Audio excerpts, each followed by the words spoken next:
La salud sexual es placer, derechos y deberes. Siempre unos derechos van con unos deberes.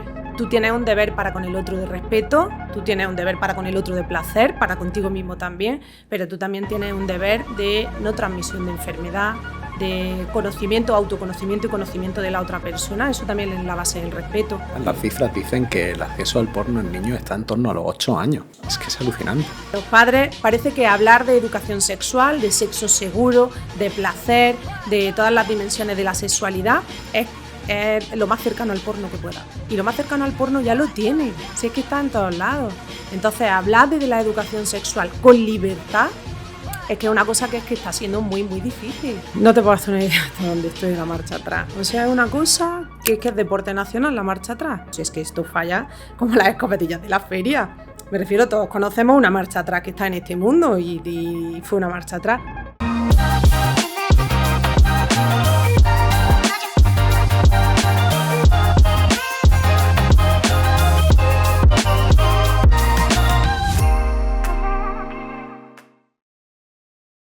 Nada en la vida debe ser temido, solo entendido. Ahora es el momento de entender más, para que podamos temer menos. Esto lo dijo Marie Curie. Bienvenidos a la nueva temporada de Palique. Hoy inauguramos este espacio con una invitada que personifica la excelencia y la cercanía. Es ginecóloga, cirujana y una de las voces más influyentes de la divulgación médica en España. Pero por encima de todo es una profesional que lucha por humanizar la salud de la mujer, desde el rigor y la empatía. Hoy, con la doctora Amira Al-Kurdi, vamos a intentar entender nuestro cuerpo para dejar de temerle. Bienvenida, Amira. Muchas gracias, Juanma. Mira, se me han puesto hasta el vello de punta, estaba yo y aquí a mí, emocionado. digo, estará hablando de mí. Digo, oye, esta segunda temporada de Palique tenía que empezar de una manera épica, epiquísima y tenerte aquí es un lujazo. Muchas gracias, la verdad que siempre agradezco este tipo de conversaciones, me hacen crecer, aprender, ¿no? Tener esa visión después de una conversación un poquito más profunda y bueno, muchísimas gracias por haber pensado en mí. Pues nada, encantadísimo de estar aquí. Vosotros que nos estáis viendo, ya sabéis, las tonterías estas que decimos la gente de YouTube y de las redes sociales, síguenos, dale like, comparte, déjanos comentarios. Además, seguramente de esta conversación van a salir un montón de dudas que luego, oye, pues tú, Amira, que eras súper activa en redes sociales, pues va a querer contestarlo todo. Siempre intento que no se quede nada sin contestar. A mí no me gusta que me dejen con alguna duda, así que yo intento siempre dar respuesta a todo lo que me va llegando. Bueno, pues estamos como siempre en nuestro Santa Santorum Kiato y hoy para celebrar este inicio de segunda temporada tenemos un pargo japonés que se llama Madai, que viene con un cítrico también japonés que se llama, olvidado el nombre, Kabosu, que además Kiato está empezando ahora a importar el pescado directamente a los mercados de Japón y esto es una maravilla. Tiene Nuestro un aspecto maravilloso. Inicio de podcast para hacerlo, pues eso, todo mucho más ligerito y más agradable es brindar haciendo con nuestro ¿no? nigiri inicial. Así que, salud. Chin chin. Que aproveche. Exquisito. ¿Cómo te llevas con la cocina japonesa? Fenomenal. ¿Para ingerirla? Oye, tú como ginecóloga, y ya que hablábamos o estamos en un restaurante de cocina japonesa, ¿qué limitaciones tiene una mujer embarazada a la hora de poder disfrutar de esta gastronomía? ¿Cómo tenemos que tratar el producto que tenemos que hacer o que tiene que tener ella en cuenta? Y sobre todo, los cocineros y cocineras que están por ahí detrás, ¿qué tienen que tener en cuenta a la hora de...? Toda proteína debe de ir cocinada. Ahora mismo ninguna guía aconseja que la mujer embarazada pues, se enfrente a un pescado crudo o a una carne cruda por el hecho de determinadas enfermedades, ¿no? que todos conocemos. Pero ahora hay muchísimas alternativas. No todo tiene que ser pescado o carne. Hay muchas opciones que son vegetales, que permiten otro tipo de proteína que no sea pescado y carne. Entonces, bueno, ahí se abre un abanico para que ellas degusten. Hay grandes fans de la comida japonesa, entonces que puedan disfrutarla de otra manera. Sería interesante, ¿no? Plantear un menú omakase específico solamente para embarazadas. Pues sí, sí, porque además se quedan ahí como un stand-by, ahí, como te digo, grandes fans de comer comida japonesa, y las pobres, una vez que se quedan embarazadas, parece un castigo, porque no pueden ni probarlo, y eso no tiene por qué ser Eso así. digo yo. ¿Y qué otras limitaciones en la alimentación se pueden encontrar? ¿Hay algún mito al respecto? ¿Hay alguna cosa que digas, oye, sí se puede hacer? A lo mejor con cierto tratamiento, pero sí se puede hacer. El grandísimo tema es el jamón, ¿no? El Claro. jamón, no tenemos enfermedades en el jamón, por lo menos en el que tenemos aquí en España, y se trata aquí en España. Es una cosa rarísima. Si miramos el ministerio cuando sacan las alertas, ¿no?, en consumo, es muy raro que encontremos ningún problema en el jamón, siempre que tenga una curación superior a 18-24 meses. Entonces yo sé que ellas son un poquito reticentes, y luego hay otra cosa que también tenemos que saber, y es que el riesgo cero no existe en nada en la vida. Entonces, bueno, que te toque ese tipo de lotería es algo que es muy, muy improbable. Claro. O quesos, por ejemplo, que estén pasteurizados. Efectivamente, todo tiene que estar pasteurizado. Yo le tengo muchísima manía, es algo que le digo a todas mis embarazadas, al paté, porque la forma de tratar el foie o el paté es complicado, que le podemos quitar, ¿no?, si tiene algún tipo de infección o de bichillo dentro. Entonces ese sí que un poco le digo que lo tengan ahí en la recámara o que lo eviten, pero luego el resto de la alimentación sin problema. Los quesos se pueden comer siempre y cuando estén pasteurizados, y hay algunos que ya todo el mundo, pues si voy a un restaurante y me ponen algo, si está pasado por calor, el tipo comida italiana y demás, no habría problema ninguno. Bueno, aparte que a día de hoy, a la hora de hacer una reserva y sobre todo un restaurante con un buen servicio, siempre te van a preguntar si tienes alguna alergia, si tienes alguna intolerancia, si tienes alguna condición especial. En los sitios que todos conocemos, en el ambiente en el que estamos y demás, son sitios seguros, y que si en algún momento tienes una reticencia puntual te la van a resolver, eso no hay problema. Pues eso, no hay que renunciar a la cocina japonesa. Ni hay tanta limitación como que muchas veces llegan las parejas, estamos desesperados, no sabemos qué comer, pues lo de siempre, nada más que un poquito más cocinado. Pues mira, uno de los mitos que desmontamos hoy aquí Totalmente. con Amira. Oye, Amira, vamos a entrar ya un poquito en materia. Empezamos conociéndote un poco más, porque tu trayectoria tampoco es la habitual, ¿no? habitual, ¿no? O sea, tú empezaste en cirugía torácica, Sí. tratando pulmones, trasplantes, a todo lo que es esta parte del cuerpo y todo su entresijos, y abrir en canal y a ver qué es lo que pasa aquí, ¿no? Y este tipo de situaciones límite, ¿no?, que también la hay. ¿Qué aprendiste de ese territorio que hoy aplica a tu consulta de ginecología? Bueno, yo siempre he tenido un perfil muy quirúrgico. Es una de las cosas que más me motiva y más me gusta, ¿no?, y a la que he invertido también toda mi formación y demás para poder desarrollarla. Es cierto que en un momento determinado hice el cambio a la ginecología y, bueno, pues ahora me dedico a la ginecología oncológica, y eso hace que lo que parecía que no estuviese conectado, no que era el tórax con el abdomen, pues resulta que sí. Lo que la gente va y hace un máster, yo tuve una formación de 5 años, que es algo extraordinario, y bueno, ya te digo que también es un poco mi pasión. Claro, estar te en iba un a decir que quirófano. lo tuyo es pasión.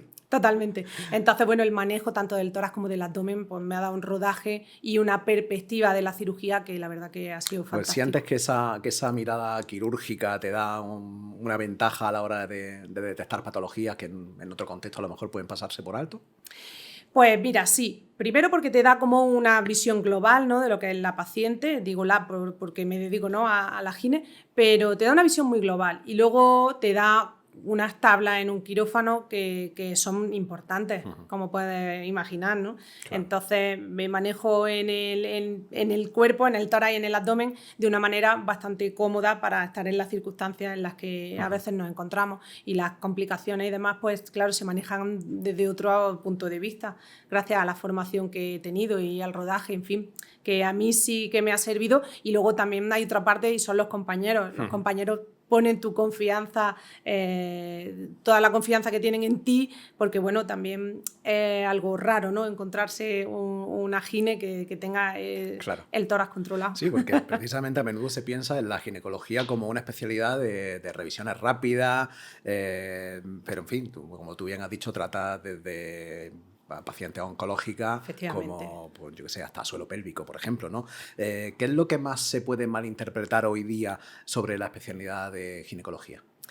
¿Malinterpretar en qué sentido? ¿En el sentido del Pues eso, día a día? sí, en el sentido de A veces se concepto banaliza. o de pensar eso en que la ginecología es algo casi más superficial, podría decirse. Hay una banalización, pero hay una banalización muchas veces desde los propios profesionales que banalizan bueno, no, esto puede ser ginecológico, no, lo ginecológico pues desde una ovulación que puede terminar sangrando y terminar con un hemoperitoneo, es decir, puedes tener de un proceso que es completamente fisiológico a una situación que es de extrema gravedad, a las propias mujeres que banalizan y se acostumbran a su propio sentir, ¿no? Entonces normalizan determinados síntomas que dices, esto no es normal, o sea, llevas conviviendo con esto mucho tiempo.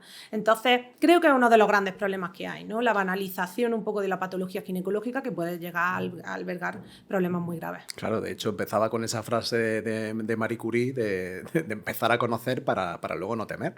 Porque precisamente una de las cuestiones, y luego tener una pregunta de las rápidas que hacemos sobre qué te tienes que preguntar tú a ti mismo para coger y acudir a tu ginecóloga, pero urgentemente, porque suele pasar ese tipo de cuestiones, ¿no? Lo dejamos estar porque, bueno, no sé.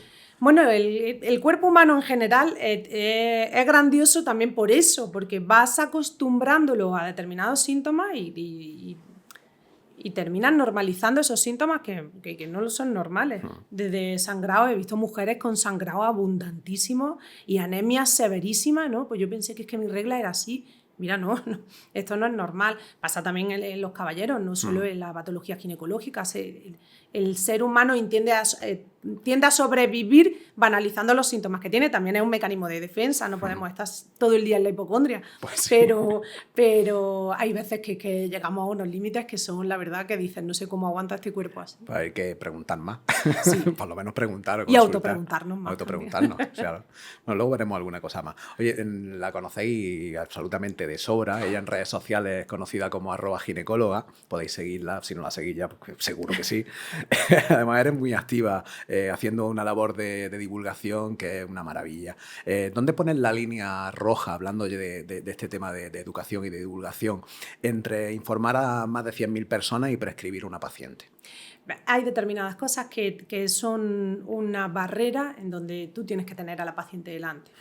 Es verdad que surgen muchísimas preguntas que desde el autoconocimiento o conociendo la fisiología, tirando hacia lo que es normal, se pueden tratar perfectamente. Hay mujeres que hacen como un pico de ansiedad por cosas que son completamente fisiológicas.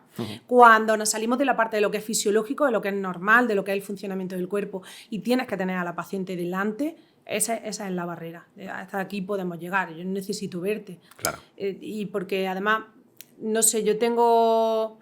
No sé, a mí me gusta muchas veces en determinados síntomas, con verte la cara, eso ya me hace sospechar por dónde vamos. Y el hecho de hablar un rato con la paciente, ¿no? Y tener a la mujer delante hace que también sepa por dónde pueden ir los tiros y un poco enfocar cuál va a ser el diagnóstico o cuál es la necesidad que tiene. Y es posible que incluso descubra alguna cosilla más. ¿Cuántas veces vienen por una cosa y se van con otra? Sí, la verdad es que digo, sí. Solamente mirándole la cara, mi amiga. Efectivamente. Y la exploración en ginecología, en contra de lo que puedan pensar, da muchísima información, no solo de ginecología, sino de muchas más cosas. Ten en cuenta que es la esfera de la sexualidad, la esfera del estado de ánimo. Mucha gente lo relaciona con el ciclo, pero resulta que está pasando otra cosa. En fin, que no solo va a lo físico, va a mucho más. Claro. ¿Cómo gestionas esa traducción cultural de la ciencia al lenguaje de Instagram sin perder el rigor? O sea, yo conozco y sigo tus redes y veo que tú has conseguido un lenguaje pues súper accesible, divertido en muchas ocasiones, crítico, incluso con un punto de ironía y de sarcasmo en muchas ocasiones. Que a veces intento controlar. Oye, no lo haga, no lo haga porque está muy guay. Bueno, pues... creo fielmente en que si no me entiendes, no vas a entender por qué te tienes que tratar. Difícilmente voy a conseguir lo que llamamos en el mundo de la medicina una adherencia al tratamiento si tú no entiendes por qué te lo tienes que tomar. Pasa mucho con los anticonceptivos, ¿no? Sí. A todos lo llamamos anticonceptivos, pero no todos son anticonceptivos. Algunos son tratamientos hormonales, que luego son anticonceptivos, sí, pero es que es un tratamiento. Entonces, si yo no consigo pasar la barrera para que tú entiendas qué es lo que está pasando, tú vas a salir por la puerta diciendo, para mí, ¿por qué me han mandado esto si yo no venía por un anticonceptivo? Claro. Entonces, ese ha sido uno de los grandes retos que yo he intentado. Es verdad que siempre he hablado con mucha franqueza y con la máxima llaneza. No me gusta la forma de hablar, ¿no? Que tenían, yo qué sé, o los catedráticos de mis catedráticos, ¿no? Que es que no se les entendía y parecía que cuanto más mala folla tenía el médico, más sabía, ¿no? Era como más distante, más... No. Ese cambio también no iba conmigo. Creo que también hay una generación ahí que está cambiando. Entonces, si no consigo pasar esa barrera, y en ese empeño ha sido en la intención de cambiar un poco la forma de explicar las cosas. Claro, al final los nuevos medios de comunicación, claro, tú mencionabas a tus catedráticos y demás, y al final no dejaban de estar en un aula, en un público ultra especializado que se está formando y demás, pero claro, cuando te abres y te aperturas a un público tan diverso, de tantas edades, de géneros diferentes, evidentemente, y de cualquier parte del mundo, probablemente con culturas muy diferentes entre sí, tu lenguaje tiene que adaptarse, que cambiar. Y luego también está cambiando la persona que está al otro lado. Antes se decía blanco y era blanco, nadie ponía en duda si era blanco o era negro, si estaba bien o si estaba mal. Pero yo creo que eso también es un plus de calidad, ¿no? hacia el médico. Si tú me preguntas por qué, yo tendré que saber por qué y cómo te lo explico, ¿no? Entonces, también el paciente está cambiando, quiere saber, quiere entender. Hay quien no, también hay que respetarlo, pero la gente quiere saber qué está pasando en su cuerpo y quiere entenderlo, con lo cual el médico tiene que adaptarse a eso también. Sin duda. Yo creo que la facilidad que tenemos a día de hoy de llegar a la gente, o sea, ese contacto que tú decías necesario a la hora de tener una consulta, de poder mirarla a la cara, o sea, yo creo que a día de hoy es muy accesible, es muy fácil. O sea, sí, pero no se entrena. Claro. Que ese es uno de los grandes problemas que nos encontramos, que muchas veces esas habilidades o esa capacidad no se entrena. Yo recuerdo cuando estaba en la facultad que había un curso así, una cosa que pasaba un poco de puntilla, donde te decían un taller para las malas noticias, El médico no siempre está para curar, a veces está para acompañar. Claro. Entonces, ese acompañamiento no siempre es fácil. En fin, eso hay que trabajarlo mucho. Tanto la comunicación como el acompañamiento desde el punto de vista médico, creo que eso hay que darle una vuelta. Creo que has dado en el clavo de algo que a lo mejor puede ser un pequeño resquemor, algo ahí que te surge detrás y que dices tú, es que cuánta razón, ¿no? O sea, yo necesito ese acompañamiento y que esa empatía surja y ese consuelo que a veces no se enseña. Exactamente. Y que a veces no está. Y no todo el mundo venimos de fábrica, ¿no? Preparado con cierta, ¿no? Sino que eso también hay que enseñarlo. Todos aprendemos ciertas habilidades en nuestros trabajos y yo creo que en la parte del médico debe de ser una. Es vital eso. Bueno, hablemos de juventud y de riesgos. Los datos en España y especialmente en Andalucía son alarmantes por lo que he podido estar comprobando últimamente, con un aumento más del 100% en ITS entre mujeres y jóvenes en los últimos 2 años. ¿Qué ves tú en la consulta? ¿Es un problema de falta de información o de que ha desaparecido el miedo o por la facilidad e inmediatez, el acceso a apps de cita, que no sé, este tipo de cuestiones de las que estábamos hablando antes para lo bueno, también tienen esa parte un poco pues más mira, negativa? me encuentro una juventud polarizada, en donde o existe un miedo atroz a lo que no hay que tener tanto miedo, que es el sexo. Estamos en una etapa de sexo libre. Antes no se accedía al sexo con otra persona de una manera tan sencilla, no solo por las apps, que yo creo que son un medio de comunicación, ¿no? Logística solamente. Pero sí que hay un boom de libertad en ese sentido, que a mí me parece bien. Pero hay gente que tiene un miedo atroz, que dices, ¿de dónde sale este miedo? Y luego está lo contrario, el desconocimiento más absoluto. Y otro punto que veo importante es la falta de autoconfianza. O sea, que estemos en un momento de tanta libertad y que tú no seas libre para decir, ojo, ponte un condón, que sin condón no vamos a hacer nada, que si tengamos ese miedo de no, entonces se va a venir abajo, no va a querer o me va a rechazar y existe el rechazo, que existe. Eso es lo que yo me encuentro en el día a día. Y claro, están disparadas. están disparadas. También estamos empezando a registrar el famoso VPH con mucho más rigor y todo con mucho más rigor, pero por ejemplo clamidia, sífilis, gonorrea, pues todo eso está disparado, estamos viendo picos importantísimos. Y luego mucha falta de información. Claro. Decía la ministra de Sanidad, Mónica García, que la salud sexual es placer y derechos. ¿Cómo se le explica a una adolescente que el placer no está reñido con el autocuidado? La salud sexual es placer, derechos y deberes. Siempre unos derechos van con unos deberes. Interesante puntualización, ¿eh? Van con deberes. Ya te digo. Efectivamente. Tú tienes un deber para con el otro de respeto, tú tienes un deber para con el otro de placer, para contigo mismo también, pero tú también tienes un deber de no transmisión de enfermedad, de conocimiento, autoconocimiento y conocimiento de la otra persona. Eso también es la base del respeto.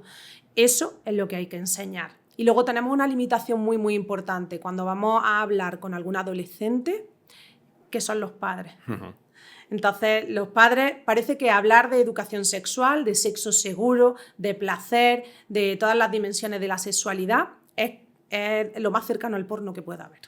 Y lo más cercano al porno ya lo tienen. Si es que está en todos lados. Entonces, hablar de la educación sexual con libertad es que es una cosa que está siendo muy, muy difícil. Además, las cifras dicen que el acceso al porno en niños está en torno a los 8 años. Entre los 7 y los 8. Es que es alucinante. Y es así. Esas criaturas están preparadas, pero si no están preparadas las de 18, van a estar las de 8. Sí, decía un condicionamiento porque es un seco de información. Alguno con 40 años. Tampoco, es cierto, menos mal lo has dicho tú.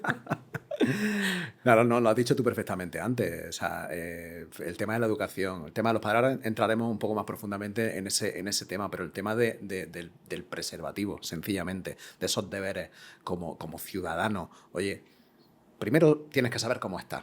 Y segundo, si te vas a relacionar, oye, pues toma medidas al respecto. Totalmente. Es que hasta que no lleguemos a ese punto, hombre, no me gustaría llegar a la campaña aquella grandísima, ¿no? Del póntelo, pónselo, que hace tantísimos años y que nosotros sí que conocemos. Tú le preguntas ahora a mi hija lo del póntelo, pónselo. Bueno, a lo mejor a mi hija sí porque me está harta de oírme, ¿no? Pero no es algo que ahora mismo esté llegando. Antes había preservativos en todas las esquinas. Ahora ya no lo hay, va y los compra en el caso de que tenga acceso. Eso se ha perdido, ese tipo de educación sexual se ha perdido. Ahora parece que quieren retomar desde los colegios, pero los propios colegios están teniendo problemas en cómo abordar este tema. Entonces tiene que ser que como sociedad queramos que eso cambie. Claro. Es que, claro, este es un terreno un poco delicado porque lo que tú decías, algunos colegios, sobre todo desde comunidades autónomas, han aprobado planes de educación sexual integral desde los 3 años, talleres de consentimiento para niños de 6 a 8 años, charlas y guías sobre transexualidad para alumnos de primaria. Algunos sectores están hablando de adoctrinamiento, mientras otros dicen que es la única vía para prevenir abusos. ¿Es demasiado pronto para hablar de sexualidad a esas edades? ¿O es que los adultos no sabemos diferenciar sexo de educación afectiva? A ver, tenemos que empezar desde otra base, es que a los niños les cuesta autorreconocerse. Entonces, si tú al niño no le dices lo que tiene que ser, los cambios que va a sufrir, muchos niños no saben ni tienen la capacidad. Yo voy al cole de mis hijos todos los años, me llaman los profes, doy unas charlas. Al principio encontraba resistencia porque ¿qué le iba yo a contar a los niños de 8 y 9 años? Pues les voy a contar que su cuerpo va a cambiar, cómo va a ser su cuerpo, que no es nada raro, que a la niña le baja la regla. Si eso no empieza por ahí, difícilmente vamos a poder dar el salto a la educación sexual en todo su sentido. Y no tenemos que, por los de 3 tenemos que empezar por el respeto. El respeto entre personas y conforme van cogiendo edad, adaptar el lenguaje un poco a esas edades, pero tampoco hay que tener miedo. No creo que a un niño de 3 años le vayan a hablar de cómo tiene que mantener relaciones sexuales. Ahora, plantearlo desde los 3, bueno, quizá no se tenga que llamar educación sexual a los 3, quizá haya que llamarlo de otra manera que sea una base, ¿no? Un preparatorio de lo que luego vamos a ir necesitando como adultos, si es que ellos te lo demandan. Claro. Yo, conforme vamos hablando muchas veces del tema, muchas madres, muchas amigas, le voy a dar el teléfono a mi hija que ya me lo ha pedido. Y las hijas van recopilando mi teléfono para hacer. Es decir, eso los padres, si tú sabes que no puedes dar una información porque no te encuentras preparado, porque pues tienen que saber a quién derivarlo un poco, ¿no? Para que pueda darle esa información. Lo que no puede ser es que como yo no he hablado de esto y mi madre muchas veces dice, en casa no hemos hablado de esto nunca, no sé de dónde has salido tú. Entonces, bueno, pues esa demanda hay que cubrirla de alguna manera, Bueno, claro, y esa los coles responsabilidad. es un sitio perfecto para dar esa información. Claro. Hombre, yo creo que siempre de nuevo volvemos a las voces autorizadas.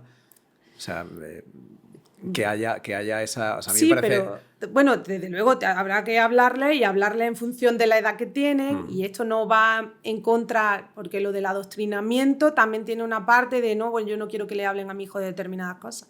Relaciones sexuales, al fin y al cabo, van a mantener un porcentaje importantísimo de la población. No todo el mundo vive con relaciones sexuales, hay quien no, pero una vez que tienes la información de cómo tiene que ser una relación sexual o cómo quieres que cómo sea tu relación sexual, pues entonces a partir de ahí que cada uno la haga y las mantenga como y cuando quiera. Pero sí es verdad que esa información es importantísima y no la estamos dando. ¿Y cómo debería ser, bajo tu criterio médico, el equilibrio perfecto entre informar con naturalidad y respetar la madurez emocional del niño? Entre dar información y respetar. Hablamos de su madurez emocional, de Eso saber... es complicado. Dejándolos que hablen. Yo al final me he encontrado que dejándolos que hablen ves por dónde van cada uno. Siempre les pregunto a los profes por dónde van. Y me he encontrado a lo largo de los años diferentes niveles, todos del mismo curso, pero cada uno iban. Hay que dejarlo hablar. Hay que dejarlo hablar. Y entonces es en el momento en el que te das cuenta en el punto en el que están. Claro, eso abordado desde un grupo, yo comprendo que es complicado, pero en grupos más pequeños te vas a dar cuenta de cuáles son. Entonces, tú no puedes lanzar, por ejemplo, un plan educativo igual para todo el mismo rasero. No, porque las familias son diferentes, los niños son diferentes, entonces va a tener que adecuarse a grupos muy pequeñitos y siendo observador en cómo y por dónde van los niños. Y es verdad que varía mucho, eso es complicado, no es fácil. Hay que enseñar a los padres, por lo menos en primera instancia. Sí, y porque hay padres, bueno, hay padres que no saben, no saben de esto, hay padres que quieren saber pero no saben cómo, y luego padres que sí que saben y lo abordan con naturalidad y con madurez, y en fin. Porque seguramente desde ese prisma de conocimiento por parte de la familia siempre hay como una perspectiva mucho más abierta a que luego su hijo, si es un taller, hay un entendimiento, una comprensión de qué es lo que se va a tratar, hay un capítulo formativo con un índice, con una serie de temáticas que se van a abordar y habiéndolas tratado previamente con el niño en su casa, sabe perfectamente de qué va la Hombre, historia. es que si yo creo que empezamos a hablar con los de 3 años, no. Eso, lo de los 3 años no termino yo de verlo. Los 3 años lo que necesitamos es un poco el respeto al de al lado. Pero si tú ya en primaria vas hablando de una... Es que hasta hace poco yo me he encontrado que todo tenía un nombre que no era el suyo. Yo muchas veces a todos los niños que me rodean, la vulva es vulva, el pene es pene. Igual que el otorrino mira por la oreja. Claro. Entonces, eso todavía sigue sin hacerse. Y le ponen un montón de seudónimos para no llamar las cosas por su nombre. Vamos a llamar las cosas por su nombre. Y una vez que naturaliza esa anatomía, ese crecimiento, ese conocimiento, yo creo que los padres no van a tener problemas en ir acogiendo la información que van a recibir su hijo. Creo que ahí no va a haber problema ninguno. Pero claro, tenemos que cambiar y eso va a ser un cambio de años. No va a ser sencillo. Costará, pero bueno. Sí. Conseguiremos. Yo creo que sí. Volvemos un poquito atrás cuando hablabas del tema de la autoconcepción y de los preservativos, no sé si he dicho el concepto y el término, lo he dicho perfectamente o ha salido de mi cerebro así porque... de la anticoncepción. De la anticoncepción, efectivamente. He dicho auto. Auto. Madre mía, ¿cómo estamos ya? Bueno, eso no sé, llegará. También hay el pargo japonés. La autoconcepción, ¿eh? Bueno, efectivamente. Pero bueno, yo quería llegar a que hay una tendencia en redes que demoniza la píldora y los métodos hormonales que tú mencionabas al principio. Y estamos viendo más embarazos no deseados y abortos porque las chicas confían más en la influencer de turno que le cuenta la película de que, yo qué sé, pues de que te vas a sentir muchísimo mejor si no lo haces o si, yo qué sé, o si haces una marcha atrás, por ejemplo. Y hay más confianza en eso que en una evidencia médica. Yo de la marcha atrás estoy No te puedo hacer una idea hasta dónde estoy en la marcha atrás. O sea, es una cosa que es deporte nacional la marcha atrás. Y no puede ser la marcha atrás deporte nacional. Ponte un preservativo. Claro. Vale, va. Tampoco podemos ser rígidos y ahora decir, no, es que esto es militar y aquí se pone un condón de entrada-salida. En fin, tampoco podemos desnaturalizar una relación sexual, ni podemos, tenemos que ser realistas. Y de ahí, es decir, si lo que no hace un adulto, no lo va a hacer un adolescente que está empezando con sus primeras relaciones sexuales. Pero la marcha atrás, estamos poniendo una confianza en unos métodos anticonceptivos que sí, que están descritos como métodos anticonceptivos naturales. Pero ojo, que es que nosotros la analizamos con el índice de Pearl, ¿no? Cuanto más se acerca el índice de Pearl, a uno mejor es el método anticonceptivo, pero si es que esto falla como las escopetillas de la feria. Me refiero, todos conocemos una marcha atrás que está en este mundo y fue una marcha atrás. Entonces, eso es que es súper complicado, es complicado salir de ahí. La demonización de los anticonceptivos, pues es una moda, es una moda. Si tú miras el prospecto del omeprazol, tiene mogollón de contraindicaciones y un montón de efectos secundarios. Es un omeprazol, el paracetamol 3/4 de lo mismo. Yo he visto problemas de fallo hepático con paracetamol y he visto problemas con anticonceptivos en que determinadas personas que no cumplen los criterios, o como digo yo, que les cae el tiesto en la cabeza. ¿A cuántos les cae el tiesto en la cabeza? Pues un porcentaje muy, muy pequeño. Ahora la FDA ya quitaba los prospectos de la terapia hormonal sustitutiva, que va un poco también en la línea de la demonización que ha tenido y demás. Ahora, ¿por qué lo dice la FDA? Llevamos años luchando, todo tiene pros y contras.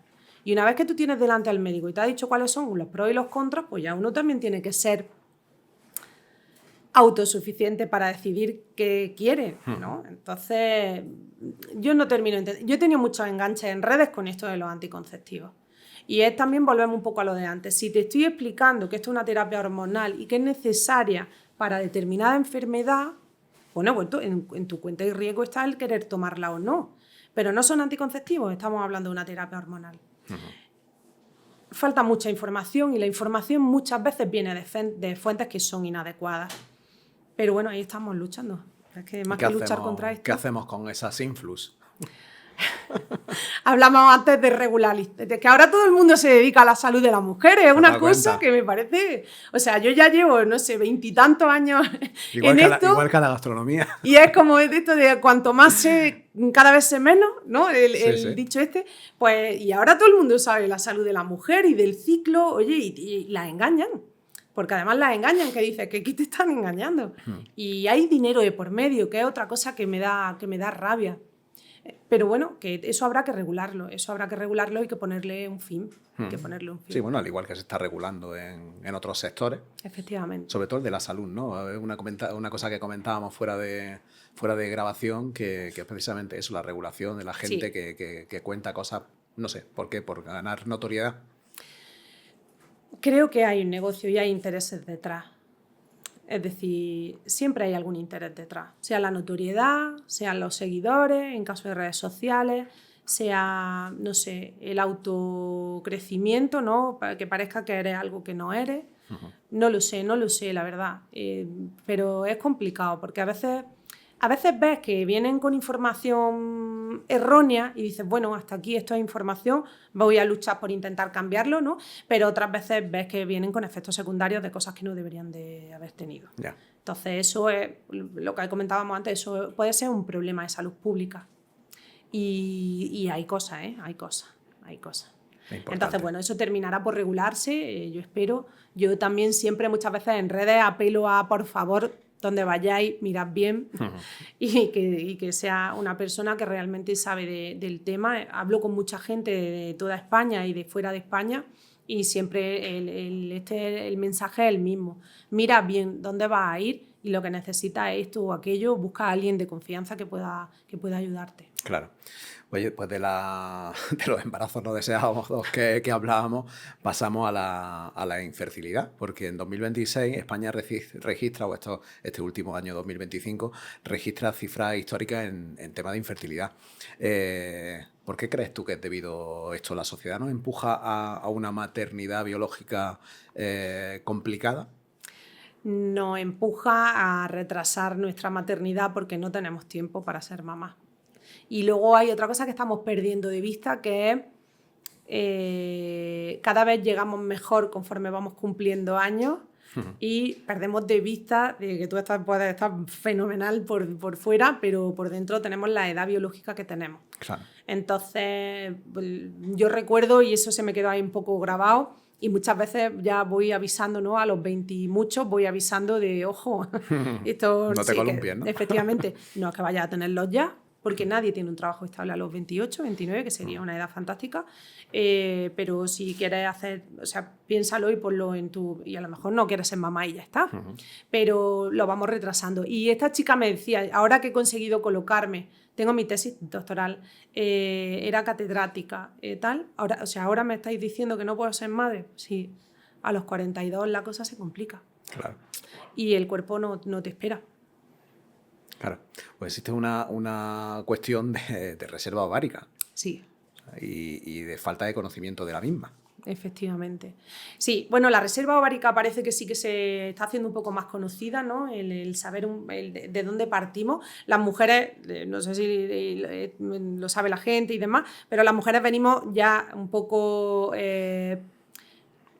prediseñadas, ¿no? Con un número de ovocitos desde que nacemos y es muy variable de unas mujeres a otras, y entonces eso va a ser lo que determine pues, que cuando tú quieras ser mamá pues tengas una cantidad suficiente de folículos. Evidentemente la reserva cae a partir de los 35, unas mujeres más rápido, otras menos, y bueno, y eso puede hacer que se dificulte. Yo creo, y esto no sé si me equivocaré, dentro de unos años lo hablaremos, la reserva ovárica tal como está la situación ahora mismo y la caída que hay de la natalidad, que es evidente y es importante, y muchos coles están teniendo problemas a la hora de llenar sus líneas porque no hay tantos niños.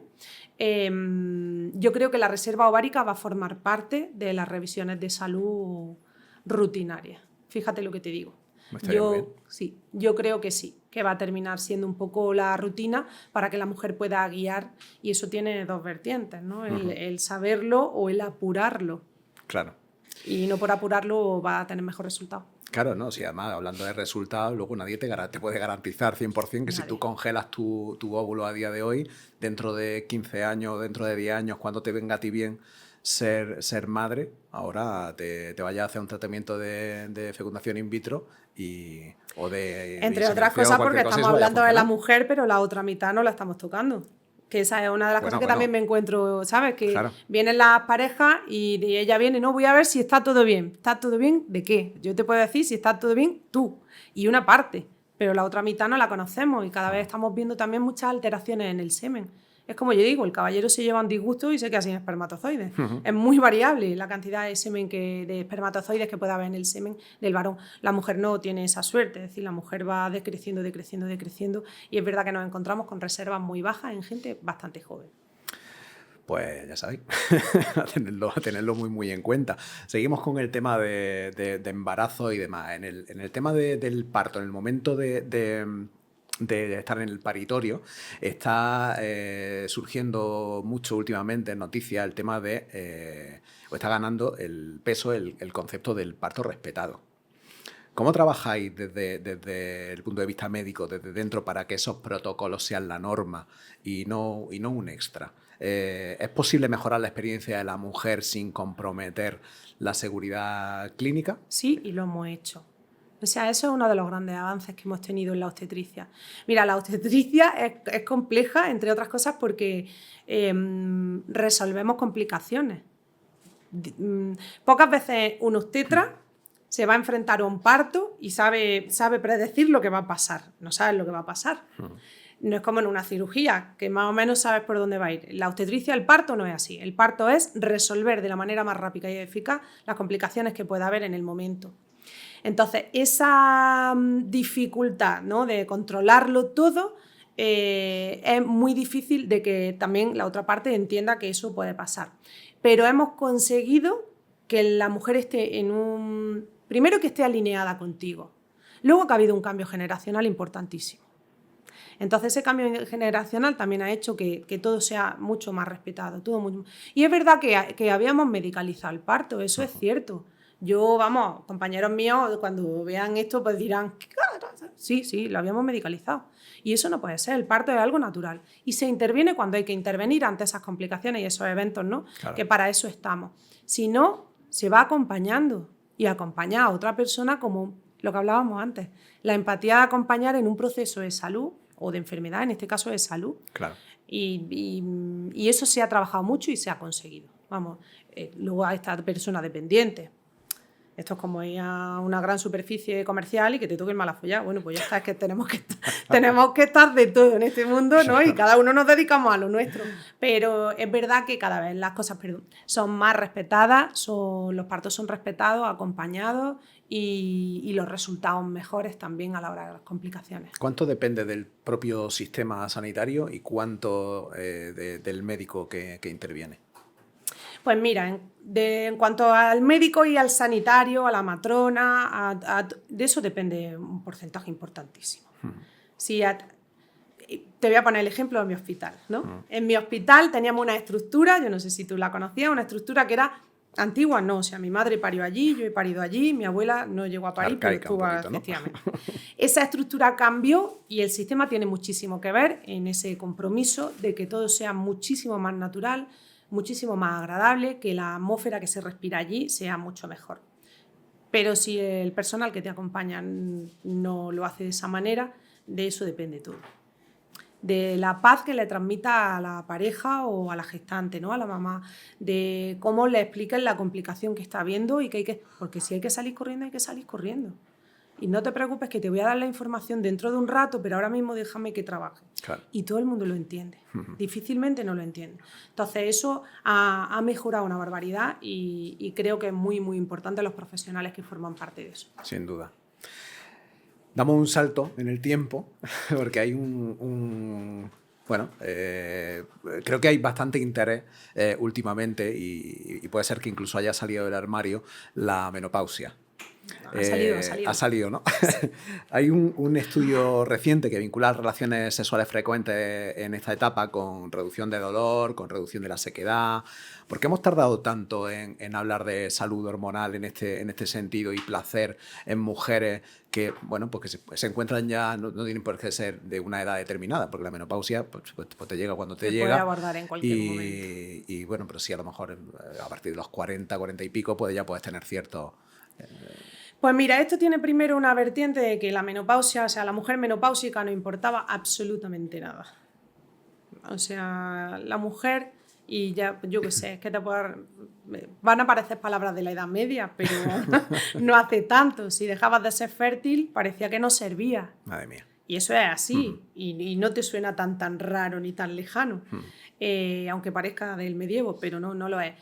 Y luego es verdad que la incorporación de la mujer, ¿no? Pues a las profesiones, al trabajo, ha querido esconder y creer que porque estaba menopáusica no estaba a la altura del resto de tus compañeros. Y eso tiene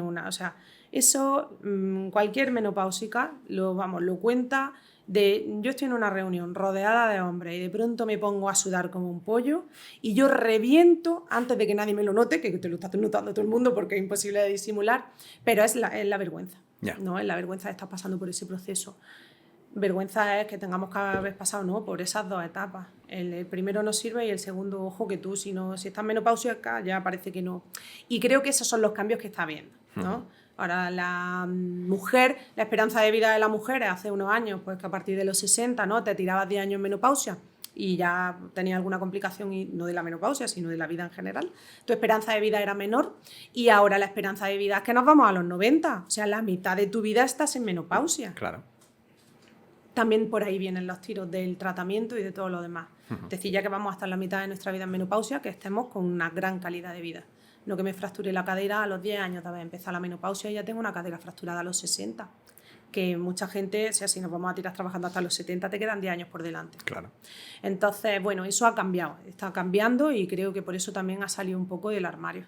Y en tema de tratamiento, ya que hablábamos, bueno, y esa puntualización que tú hacías de que importantísimo el tema del tratamiento porque te puede acarrear problemas, ya no solamente desde el punto de vista ginecológico, por decirlo de alguna manera, sino otros que te puede acarrear. Pero Yéndonos al ámbito sexual, ¿qué tratamientos puede haber que te puedan acompañar en ese proceso? Porque yo he investigado un poquito y salía por ahí el tema del chip sexual, que son unos peles de testosterona que te lo implanta debajo de la piel, tal. Cuéntanos un poquito al respecto. Pues mira, lo primero está poner el tratamiento cuando tengas los mínimos síntomas, porque tú has dicho una cosa muy importante sobre ese estudio que has nombrado, y es que si dejamos de tener relaciones, tenemos más dolor, más sequedad y es la pescadilla que se muerde la cola. Porque necesitamos las relaciones sexuales en cualquiera de las formas que pensemos de relación sexual, no tiene por qué ser una relación sexual con penetración, pero sí esa excitación para que las glándulas de la zona sigan funcionando. Entonces, si dejamos de tenerlas, duele, si duele ya no, ¿sabes? Es ahí como un círculo vicioso. Y han salido muchos tratamientos, pero no todos están verificados a día de hoy. Por ejemplo, los peles se han regulado hace poco y los han retirado del mercado. Ajá. Porque no se controlaba la dosis que se iba liberando ni en el tiempo en el que se liberaba. Es decir, la metabolización de esas hormonas no estaba todavía muy clara. Hay otras formas de poner tratamiento y la FDA ahora se ha pronunciado a favor y de hacer otro tipo de medicación y que esté más controlada y que tenga efectos para la mujer. Entonces, por ahí hay todavía mucho que trabajar. Yo estoy viendo el boom, ¿no?, de todas las insulinas estas de última generación para la pérdida de peso y demás, y yo creo que la menopausia tiene que coger ese ritmo y que se hagan estudios sólidos y que tengan todas sus fases para que se vea cuáles son, por ejemplo, lo de los peles, pues ver exactamente cómo su dosificación, su liberación, su metabolización y demás. A día de hoy hay tratamientos, hay tratamientos de terapia hormonal sustitutiva que son orales, otros que son locales, transdérmicos, en fin, y genitales, que también se ponen para que la mujer tenga una esfera de la sexualidad y una calidad de vida cada vez mejor. Claro, bueno, cuando tú y muy mencionabas, seguro. Claro. No, pero que ya existan y que haya ese punto de partida ya es necesario, se están dando cuenta de que, bueno, habrá que hablar del laboratorio que le va a ser rentable, oye, que tiene por ahí, que investigue. Yo, mira, para lo de la seguridad siempre pongo un ejemplo y me van a matar los compañeros oftalmólogos. Pero si tú ves a un oftalmólogo, todos llevan gafas. O sea, todos llevan gafas. Principales Porque no prescriptores. tú te operas por algo. Si tú le preguntas a las gines, todas están con terapia hormonal sustitutiva, la que está en menopausia. Entonces, que si te la estás poniendo y te la estamos prescribiendo es porque es segura. O sea, yo siempre les pongo ese ejemplo. Y todo el mundo, es verdad, mi oftalmólogo tiene gafas, sí. Pues tu ginecóloga también tiene terapia hormonal sustitutiva. Claro. O sea, es que no te puedes olvidar nunca de la parte humana, ¿no? Del profesional. O sea, en el caso de una mujer ginecóloga, pues leche. Es que pero bueno, y también para dar ese de que es segura. Ojo, que la ginecóloga se la pone. Entonces, quédate tranquila que se... No, precisamente por eso. A mí se me quedan 1001 preguntas en el tintero, pero tenemos que ir ya por necesidades del tiempo de ir cortando. Pero esto viene muy guay porque vamos a hacer una segunda parte. Una segunda parte, que magnífico. lo vamos a programar con todos los micros puestos en su sitio, todas sus cosas bien, para que tengamos tiempo de dedicarle lo que realmente merece. Pues han quedado ahí. Bueno, luego mirad que te he mandado las cositas y podemos charlar un poco más al respecto. Siempre para finalizar hacemos una pequeña ronda relámpago de preguntas. Son preguntas rápidas de respuesta corta. A ver qué tal. Dispara. Un síntoma que nunca jamás hay que normalizar. Un sangrado tras la menopausia. Una revisión ginecológica que suele llegar tarde y no debería. Un cáncer de cervix. Un mito sobre anticoncepción, ahora sí lo he dicho bien, que te desespera cada vez que lo escuchas. Que provoca cáncer. Una señal de alarma que debería hacernos correr a urgencias. Un dolor incontrolable. Un hábito simple que mejora la salud íntima. Mantén relaciones sexuales. Un no rotundo, algo que nunca recomiendas en tu consulta. Uy, los test de ovulación. Eso es un clásico. Test de ovulación no. Me lo apunto y lo profundizamos en la siguiente. Un sí rotundo, algo que siempre recomienda. Ponte un condón. Y ten relaciones sexuales. Y ten relaciones sexuales. Un recurso fiable, un libro, una cuenta, una web para aprender sobre ITS sin bulos. Sobre ITS, el Centro de Enfermedades de Transmisión Sexual, el europeo, tiene una web muy potente, el CDC, sobre ITS y además lo tienen traducido en todos los idiomas. Hicieron una campaña, esto no era una palabra, pero no, me estoy enrollando. Bueno, pues el CDC. El CDC. No, pero está bien, Eterno, no pasa absolutamente nada. Y una cuenta así, esta me la saco yo del tintero, una cuenta que deberíamos seguir siendo granadino del ámbito médico, de lo que sea, alguna que te sea a ti como referente, que te guste y que tengamos que seguir. ¿Pero de ITS? No, de todo, en general. De todo en general, hay muchas. Ahí me ponen un compromiso. Una que cuando tú muchísimas. abras tu aplicación de Instagram y dices tú, mira, ya he publicado. Es lo que estaba esperando, es lo que necesitaba hoy. Mira, últimamente pone cosas muy interesantes el doctor Avellán. Doctor Avellán. Sí. La pregunta que toda paciente debería atreverse a hacer en consulta y que muchas callan. ¿Por qué me duele? Una frase para la mujer que lleva meses posponiendo su revisión por miedo. Es mejor conocer y tratarlo a tiempo que llegar tarde. Una cosa que haces tú por tu propia salud ginecológica y que recomiendas a todas. Ejercicio físico. Pues doctora Amira, muchísimas gracias por estar con nosotros hoy en Palique. Ha sido un lujo tenerte aquí. Oye, qué guay. Escucharte. Se ha hecho cortísimo porque las circunstancias así lo pedían, pero te emplazo de verdad y con total a una sinceridad segunda parte, Laura. que repitamos.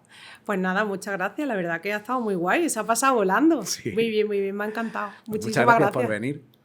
Y gracias a vosotros por contar conmigo. Pues chicos, dejad vuestros comentarios, de verdad. Ahí tenéis una cajita, se escribe, en fin, ya está. Aparte de darle like, de darle a compartir y de, en fin, pues eso, de enseñárselo a todos vuestros amigos, pues que preguntéis, que Amira contesta. Sí, el compartir el conocimiento creo que es la base de que podamos superar muchísimos miedos. Por cierto, gracias a nuestro equipazo de Palique, tenemos a David en las cámaras, en la edición, a Jota dándonos de comer, a Juanma en el tema marketing y comunicación. Os queremos, chicos. Nos vemos en el siguiente. Chao.